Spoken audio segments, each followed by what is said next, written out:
Hoy nos metemos de lleno en la transformación, a veces muy turbulenta, de la economía española durante el siglo XIX. Es que fue una época que lo cambió todo, sentando las bases de la España moderna, aunque, eso sí, con unas contradicciones enormes. Y es que esa es la pregunta del millón, ¿no? España se encontró con este reto gigantesco: ¿cómo pasar de un sistema anclado en el antiguo régimen a un Estado liberal capitalista? El camino, como vamos a ver, estuvo lleno de conflictos. Venga, vamos a empezar por el principio. Para entender la que se lió después, primero hay que ver de dónde veníamos. La España de antes del siglo XIX tenía una economía que, estaba totalmente estancada en el pasado, sobre todo en el campo, donde todo era arcaico, rígido y, claro, muy poco productivo. Fijaos bien en este contraste porque es la clave de todo.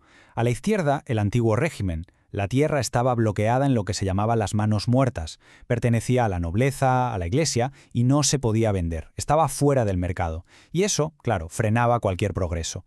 A la derecha, la nueva visión liberal. Un mercado libre donde la propiedad privada tenía que ser el motor de la riqueza. La tensión entre estos dos mundos es lo que define todo el siglo. Vale, ¿y cómo se le mete mano a un problema tan gordo? Pues los gobiernos liberales no se quedaron de brazos cruzados esperando que las cosas cambiaran solas. No.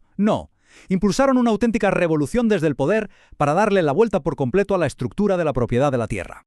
Y aquí entra la palabra clave de todo este tinglado, la desamortización. ¿Qué es esto exactamente? Pues en resumen, el Estado expropiaba esas tierras en manos muertas, las que no se podían vender, y las sacaba a subasta pública. Y con esto querían matar, digamos, 3 pájaros de un tiro. 1. Crear un mercado de tierras de verdad. 2. Conseguir dinero, que al Estado le hacía una falta desesperada. Y 3. Crear una nueva clase de propietarios que fueran fieles al nuevo sistema liberal. Claro, esto no pasó de la noche a la mañana, ¿eh? Fue toda una serie de leyes. Por ejemplo, se quitaron los mayorazgos, que obligaban a la nobleza a pasarle todo al hijo mayor, manteniendo las propiedades gigantescas y fuera del mercado. También se abolieron los señoríos, que daban a los nobles un poder casi feudal sobre sus tierras y la gente que vivía en ellas. Pero, sin duda, lo más gordo, los 2 grandes pelotazos, fueron las desamortizaciones de Mendizábal y de Madoff. La primera gran oleada, la de Mendizábal, fue a por todas contra un objetivo clarísimo: la Iglesia. Hay que pensar que el país estaba en plena guerra civil, la guerra carlista, y el Estado necesitaba dinero como fuera. Y las propiedades inmensas de las órdenes religiosas eran, el objetivo perfecto. Y para que nos hagamos una idea de la magnitud de esto, ojo a la cifra: 3.500 millones de reales. Una auténtica barbaridad para la época. Para ponerlo en perspectiva, se vendieron más de 100.000 fincas en el campo y miles de edificios en las ciudades. Fue una transferencia de riqueza brutal, sin precedente. Pero bueno, si lo de Mendizábal nos pareció enorme, esperad a ver lo que vino después. En 1855, la ley de Madoz apuntó a otro sitio, a las tierras de los municipios, los famosos bienes comunales. Y esto es muy importante. Pensemos qué eran: los pastos para el ganado, los bosques para sacar leña, pequeñas parcelas, en fin, lo que permitía sobrevivir a las familias más humildes. Vender todo eso fue un golpe mortal para la economía de subsistencia de millones de campesinos. La cifra aquí ya es de locos, casi 8.000 millones de reales, más del doble que con Mendizábal. Y aquí hay un punto fundamental: la conexión entre el campo y la industria. Gran parte de este dineral, que salió, recordemos, de vender las tierras de los pueblos, se usó para financiar la gran obra de infraestructura del siglo, la red de ferrocarriles. Entonces, la gran pregunta: ¿todo este lío sirvió para algo? Pues la respuesta tiene sus luces y sus sombras. Por un lado, sí, se creó un mercado de tierras.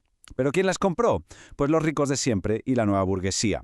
Se consolidó una oligarquía de terratenientes.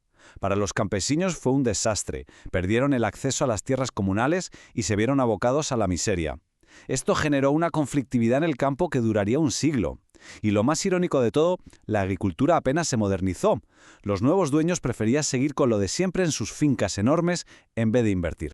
Venga, dejamos el campo por un momento y nos vamos a las ciudades. La industrialización en España fue tardía y además se concentró en zonas muy concretas. Y precisamente esa miseria del campo que acabamos de ver provocó un éxodo masivo a las ciudades, lo que dio a las nuevas fábricas lo que necesitaban: mano de obra muy barata.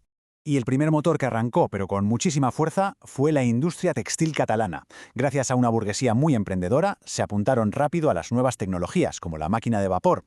La historia de la fábrica Bonaplata lo dice todo. Introdujeron la primera máquina de vapor y a los 3 años los obreros se la quemaron. Esto ya nos dice mucho del percal, de la tensión social que la mecanización generó desde el minuto 1. El otro gran gigante industrial tardó un poquito más en despertar. Fue a partir de la década de 1870 cuando el País Vasco se convirtió en la potencia absoluta de la siderurgia, la industria del hierro y el acero. ¿Y por qué triunfó tanto? Pues fue como una tormenta perfecta, una mezcla de 3 ingredientes clave. Primero, tenían un mineral de hierro buenísimo, de alta calidad. Segundo, tenían el puerto de Bilbao, perfecto para exportar ese mineral e importar el carbón que necesitaban de Gales. Y tercero, había una demanda brutal de hierro y acero por el boom de la construcción del ferrocarril. Lo tenían todo. Y ya que hablamos del ferrocarril, madre mía, es que la expansión fue una auténtica pasada. Pasamos de tener solo 28 kilómetros en 1848 a casi 9.000 a final de siglo. Fue fundamental para crear un mercado nacional, pero tuvo sus problemas. Un diseño radial, todo centrado en Madrid, y la decisión, bastante polémica, de usar un ancho de vía distinto al del resto de Europa. Un problemilla que, bueno, todavía colea. Claro, con todo este cambio radical, tanto en el campo como en las fábricas, nace una nueva clase social que antes no existía como tal, el proletariado. Y con ellos nace una nueva forma de lucha. A ver, hay que ponerse en la piel de esta gente. Sus condiciones de vida eran sencillamente brutales.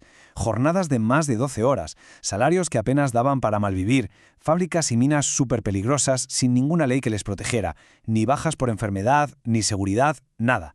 Además, el trabajo infantil y de las mujeres estaba a la orden del día. En ese contexto, organizarse no era una opción, era una necesidad para sobrevivir.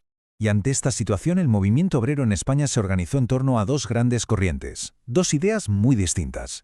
Por un lado, el anarquismo, que caló muy hondo en Cataluña y entre los jornaleros de Andalucía, buscaban una revolución total para acabar con el Estado y la propiedad privada, y por otro lado, el socialismo, de inspiración marxista, que apostaba más por la lucha política, por crear un partido, el PSOE, y un sindicato, la UGT, para conseguir mejoras a través de la ley.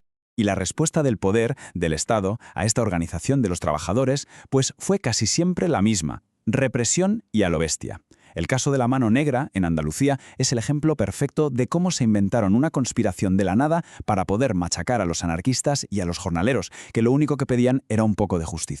Al final, si tuviéramos que resumirlo todo, la idea clave es esta. El siglo XIX transformó España, de eso no hay duda. Se construyó una economía capitalista, pero fue una transformación incompleta, que lo que hizo fue consolidar el poder de una pequeña élite y dejó a la inmensa mayoría de la gente, sobre todo en el campo, tirada en la cuneta. Y todo esto nos deja con una reflexión final, ¿no? Fue una revolución hecha por los ricos y para los ricos. ¿Se pusieron las bases del crecimiento económico? Sí, pero con un coste social tremendo. La pregunta de cómo equilibrar el progreso económico con la justicia social, que nació con tanta fuerza en el siglo XIX, sigue siendo el gran debate de nuestros días.